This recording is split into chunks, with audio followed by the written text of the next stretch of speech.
Hi, my name's Rod Catwick and I'm the owner of RodCat. I make custom foam shower trays and other foam products for the tile industry. Today we're going to show you just how easy it is to install a RodCat custom shower tray. I'm going to show you guys the steps in ordering a RodCat shower tray. We'll start with measuring the length and width of the area. We'll draw the shape of the rectangle that we're using here, and this first measurement we'll do at 39 3/4 of an inch. I usually give myself 1/4 of an inch of back and forth movement because it doesn't have to fit snug. Our front to back, we've marked here where our 4-inch shower curb goes, and we'll measure from the back wall to the inside measurement of the shower curb. That's 27 3/4. Now that we've written down our two measurements for the size of the tray and the shape of the tray, now we'll measure and center the drain. Again, from this wall to the center of the drain is 14 3/4 of an inch. And from the back wall to the center of the drain is 10 1/2 inches. We've marked out on our order form, and once you have this filled out, you'll email this to us and we'll start cutting it. What I usually do is I measure it up on my order form and I take a picture of it and email it in. Your RodCat shower trays will be made in our shops within 24 hours and shipped, or you can come and pick them up. Once you have your shower tray on site and you're ready to install, the first thing you want to do is check your substrate. Take your level and check for level front to back, left to right, making sure that the surface is clean, flat, and level. We'll be installing our shower tray with a modified premium thin set. That'll get troweled onto the wood substrate, and then on the piece of shower tray we'll have back buttered. Here we're using a 1/4 inch by 3/8 inch U-notch trowel. This will provide enough thin set underneath to secure the shower tray onto the subfloor. Once the thin set's been troweled onto the subfloor, then we'll install the shower tray. This tray we have burned in a coat of thin set to the back, making sure that we get 100% coverage and contact when we install the tray onto the subfloor.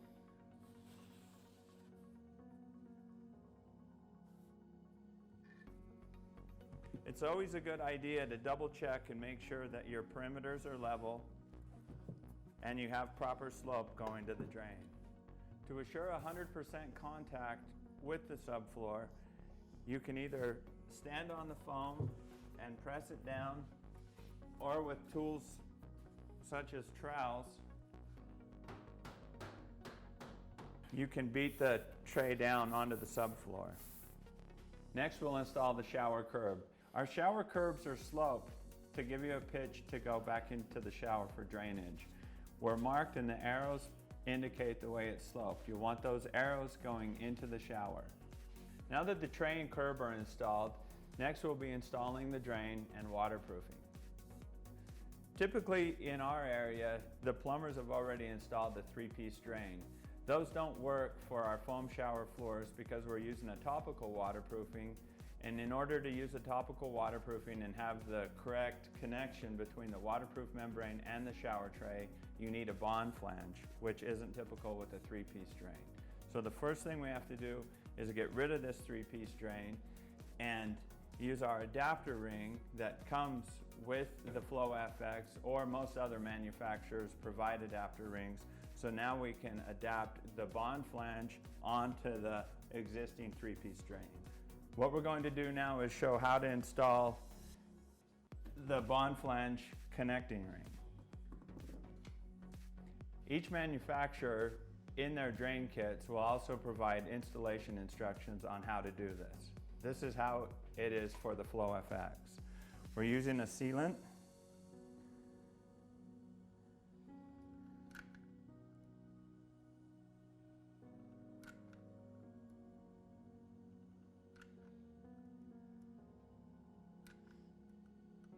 What we shoot for with the sealant is 110% coverage. When we put this adapter ring onto this drain body, we want to make sure that this sealant has 100% seal around the two rings.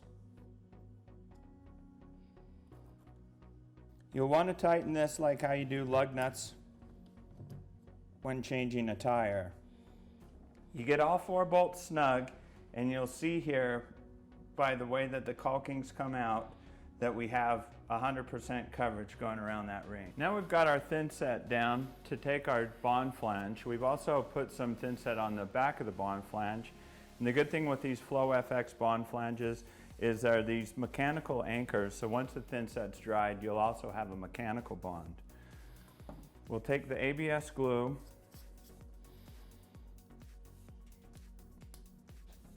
and glue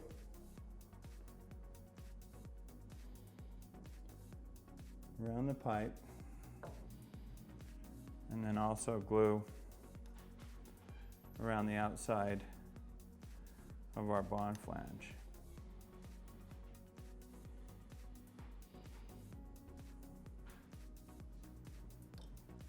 Then we'll take our bond flange and simply press it down into our pipe, and I like to bring that flush with the shower pan. Also, you'll want to measure front to backs, depending on if you're going to go at a diagonal or straight, just to make sure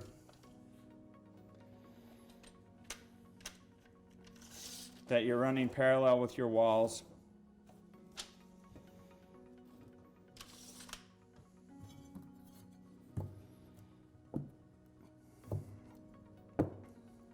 We also provide a ring that goes around the Flow FX drain that provides a filler to also fill the void from our drain hole.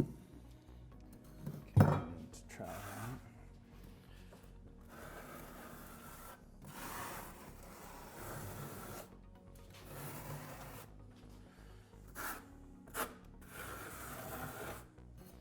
Again, you'll want to check and make sure that this drain is either flush or slightly lower than the perimeters of the shower floor.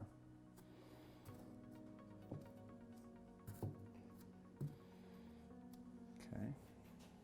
Our next step is to waterproof the shower tray. Our trays are made where you can use any manufacturer's waterproofing. In this case, we're using Laticrete's Hydraband fabric. I'll be installing this sheet membrane with a modified thin set.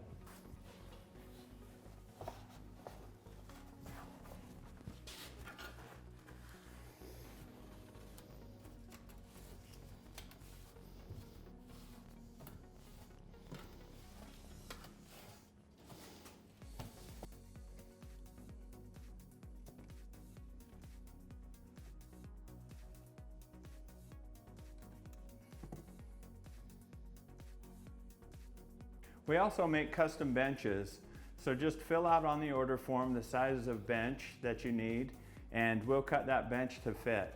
Again, you'll see on the top of our benches we have an arrow drawing which way the slope is, which you'll want to slope from your shower toward your drain. Dry fit, make sure your bench fits, and then again the same installation method as putting in the shower tray with the thin set, the notch trowel.